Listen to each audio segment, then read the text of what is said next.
Allez, on attaque de suite avec PFO. Nicolas Léonard, le directeur du pôle immobilier, est resté avec nous et nous a rejoint Vincent Lamotte, directeur général délégué finance, stratégie, produits et développement des fonds. Alors, la règle du jeu, j'ai regardé, je le disais, les rapports annuels et le bulletin du premier trimestre. J'ai pris des chiffres, ce qui va nous permettre de commenter. Le premier chiffre, le voici, le voilà, 323. Nicolas, c'est quoi? C'est le nombre de baux qu'on a sur le patrimoine qui témoigne d'une belle diversité de notre contrepartie locative. Alors, ça, c'est l'occasion de parler de la stratégie d'investissement. C'est quel type de SCPI? C'est une SCPI diversifiée, à la fois en termes géographiques et en termes de typologie. Et donc, on investit partout en Europe et on a 50% de bureaux et le reste en différentes autres typologies. Plutôt sur des gros actifs, plutôt sur des actifs de taille moyenne? On a de tout. Donc, on a historiquement fait des gros, des moyens, des petits. Et donc là, on travaille à plus de granularité dans le contexte actuel pour être encore plus sélectif et plus opportuniste dans les opportunités de marché. Ok. Vous avez dit historiquement, ça tombe bien. L'élément suivant, 1998, Vincent Lamotte. Oui, Jean-François. Donc, c'est la date de création, c'est l'année de création de PFO, donc Perial Opportunité Europe, aujourd'hui. On rappelle l'environnement à l'époque. On sort de crise immobilière à Paris. Ah oui, on sort de crise immobilière à Paris. C'est une SCPI qui a commencé à faire ses premiers achats en sortie de crise immobilière. D'abord un peu dans le bureau, puis ensuite qui s'est diversifiée. Donc c'est une SCPI qui a 27 ans d'existence aujourd'hui, donc qui a du recul sur le marché de l'immobilier, avec un TRI de 7,3% depuis sa création. Donc c'est une SCPI qui est performante. Je reviens sur l'échange qu'on a eu tout à l'heure avec Eric Cosra. Est-ce que cette SCPI, en 27 ans, elle a bougé, elle a évolué dans sa stratégie? Oui, elle a évolué, elle s'adapte au marché en fait. Elle a commencé son histoire plutôt en France et en bureau, et elle a ensuite diversifié non seulement sa classe d'actifs, comme le disait Nicolas, alors plutôt maintenant en Europe, puisqu'elle a plutôt tendance à aller acheter en Europe, et elle s'est également énormément diversifiée en termes de typologie d'actifs et en taille d'actifs. On est plutôt aujourd'hui sur des actifs de petite taille. Ok, chiffre suivant, 3,6 millions d'euros, Nicolas. C'est la plus-value qu'on a réalisée sur la vente d'actifs immobiliers en 2024 et qu'on redistribue à nos associés. Alors, c'est un atout d'être une vieille SCPI pour dégager de la plus-value? Évidemment, parce qu'on a pu accumuler une belle collection d'immeubles et un stock de plus-value qu'on peut réaliser quand on vend les immeubles et distribuer. Alors, chiffre suivant, 6,27%. C'est le taux de distribution 2024 qui, pour une SCPI historique de 27 ans, est assez remarquable et qui témoigne d'une bonne gestion de notre patrimoine. D'accord. C'est une performance qui s'explique en partie par la distribution des plus-values? De façon très très marginale, mais oui, ça contribue. On doit comparer à la moyenne de la place. La moyenne de la place aujourd'hui sur les SCPI, d'après la SPIM, c'est combien? Je crois qu'on est autour de 4,70, donc on voit que pour une SCPI historique, on est assez remarquable. Ok, chiffre suivant, 9075. Eh bien, c'est le nombre de parts en attente à fin 2024. C'est un chiffre qui a beaucoup baissé au cours de l'année 2024, puisque nous avions une trentaine de millions d'euros de parts en attente à fin 2023. Et à ce jour, à l'heure où on se parle, on a plutôt 5,5 millions d'euros de parts en attente. Donc, le chiffre se résorbe de petit à petit grâce à la collecte.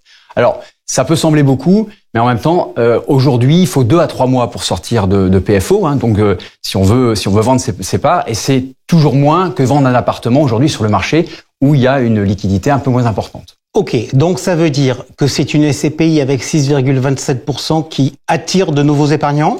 Oui, c'est une SCPI qui attire de nouveaux épargnants. Alors, elle attire de nouveaux épargnants parce qu'elle a un historique, un track record, 30 ans quasiment d'existence. Elle a, donc, je l'ai disais tout à l'heure, un TRI de plus de 7% depuis sa création et 5,5% sur les 10 dernières années. Et c'est une SCPI aujourd'hui qui permet d'avoir une SCPI très diversifiée Europe sans avoir une néo, entre guillemets, SCPI. Ok, donc ça veut dire que dans les résolutions, on vote pour des fonds de remboursement, on le fait pour au cas où, mais on n'a pas vocation spécialement à activer un fonds de remboursement sur ce produit-là. Non, tout à fait. On a fait voter la possibilité de le mettre en œuvre, mais nous ne l'utilisons pas. Nicolas, le prochain chiffre, il est pour vous. Il fait référence un peu à l'échange qu'on a eu il y a de cela quelques instants avec Eric Cosra quand je vous ai posé les questions de savoir où est-ce que vous achetiez. 7,5%, c'est l'un des achats que vous avez fait récemment en Espagne? Exactement, c'est le taux de rendement d'un actif qu'on a acheté à Saragosse, en Espagne, sur de la logistique. Vous voyez sur un 10 ans ferme un locataire européen de premier plan, ce qui montre qu'on sait à la fois saisir les opportunités de marché et diversifier en géographie et en typologie sur PFO. 10 ans ferme, c'est un atout de l'Europe d'avoir des baux qui sont potentiellement plus longs qu'en France?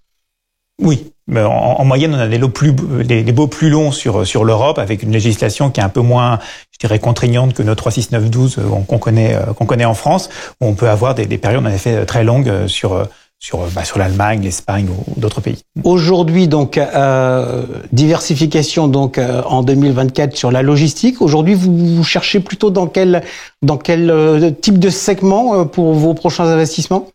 Bon, on regarde également l'hôtellerie, par exemple, la santé, enfin voilà, tout ce qui permet de suivre notre ligne d'investissement sur PFO avec cette volonté d'avoir une diversification la plus grande possible. Donc, diversification, ça veut dire moins d'investissement dans le bureau et plus d'Europe. C'est bien ça la stratégie, Vincent? Oui, c'est bien ça la stratégie. Et donc, Nicolas évoquait Saragosse, qui est effectivement un beau bâtiment d'activité avec un acteur européen important, notamment dans les noyaux magnétiques pour les moteurs électriques ou électroniques.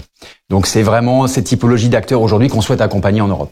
Alors, prochain chiffre, je ne l'ai pas trouvé dans le rapport annuel, je l'ai trouvé dans le bulletin trimestriel du premier trimestre, 6,1 à 6,4%. Oui, c'est le taux de distribution cible pour l'année 2025, donc c'est la fourchette qu'on appelle de distribution. Donc le minimum étant 6,10 et le maximum étant 6,4%.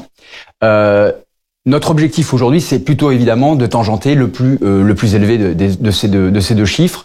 Et aujourd'hui, avec la performance de la SCPI, on devrait respecter ce taux de distribution. Est-ce que Nicolas a pour mission de vendre des actifs pour dégager de la plus-value pour contribuer à cette performance? Alors Nicolas a pour mission effectivement de vendre certains actifs. Alors pour dégager de la plus-value effectivement, mais également parce qu'il y a des actifs qui sont moins stratégiques aujourd'hui pour PFO, notamment des actifs qui sont situés en France et qui n'ont pas vocation à être conservés. Comme cela a été dit précédemment, la gestion d'actifs, c'est aussi vendre des immeubles. C'est pas uniquement les acheter. On arrête d'être un collectionneur finalement quand on gère une SCPI. On est un collectionneur sélectif, voilà, et on fait tourner sa collection. Ok, je reviens maintenant sur le rapport annuel et sur l'Assemblée générale, avec cette résolution qui prévoit la division du nominal par 20. Donc j'ai mis comme chiffre un ratio 1/20. Alors ce truc-là, ça me paraît un peu technique. Vincent, qu'est-ce que ça va changer pour moi, associé? Alors c'est plutôt simple. En fait, aujourd'hui, vous avez une part et cette part devient 20 parts par la suite. Et donc, ça veut dire que vous avez 20 fois plus de parts de la SCPI, mais votre patrimoine en totalité n'a pas changé. C'est-à-dire que vous avez le même niveau de patrimoine et votre niveau de dividende, lui non plus, n'a pas changé. Sauf que vous avez 20 parts au lieu d'une, tout simplement. Ok. Alors, pourquoi avoir fait ça? Alors, si ça ne change rien. Alors, si ça ne change rien pour le porteur, mais ça peut changer tout pour la SCPI elle-même. D'abord, c'est un moyen pour rendre plus accessible la SCPI PFO pour les investisseurs, puisque la part, au lieu d'être à 880 €, elle est à 44 € après la division par 20. Donc c'est un sujet d'accessibilité. La deuxième raison, c'est la liquidité. On a parlé tout à l'heure de la liquidité et des parts en attente qui sont en train de se résorber. Avec 44 €, c'est plus facile de vendre ses parts qu'à 880 €. Et puis le troisième élément, c'est renforcer la collecte de la SCPI. Et ce renforcement de la collecte, avec la division de la valeur nominale et une part à 44 €, cela nous permet de mettre en place plus facilement l'épargne programmée ou le réinvestissement des dividendes. Ok, on a dit tout à l'heure qu'il allait y avoir des changements de nom. Elle s'appelle aujourd'hui PFO, elle s'appellera demain comment? Elle s'appellera Perial Opportunité Europe. Et avec cet accent européen qu'on souhaite accélérer dans les prochaines années. Merci beaucoup à tous les deux. Nicolas, vous allez bénéficier d'une petite pause, mais on se retrouvera tout à l'heure pour parler de Grand Paris. Et puis Vincent, on reste ensemble pour parler de suite de Perial Opportunité Territoire.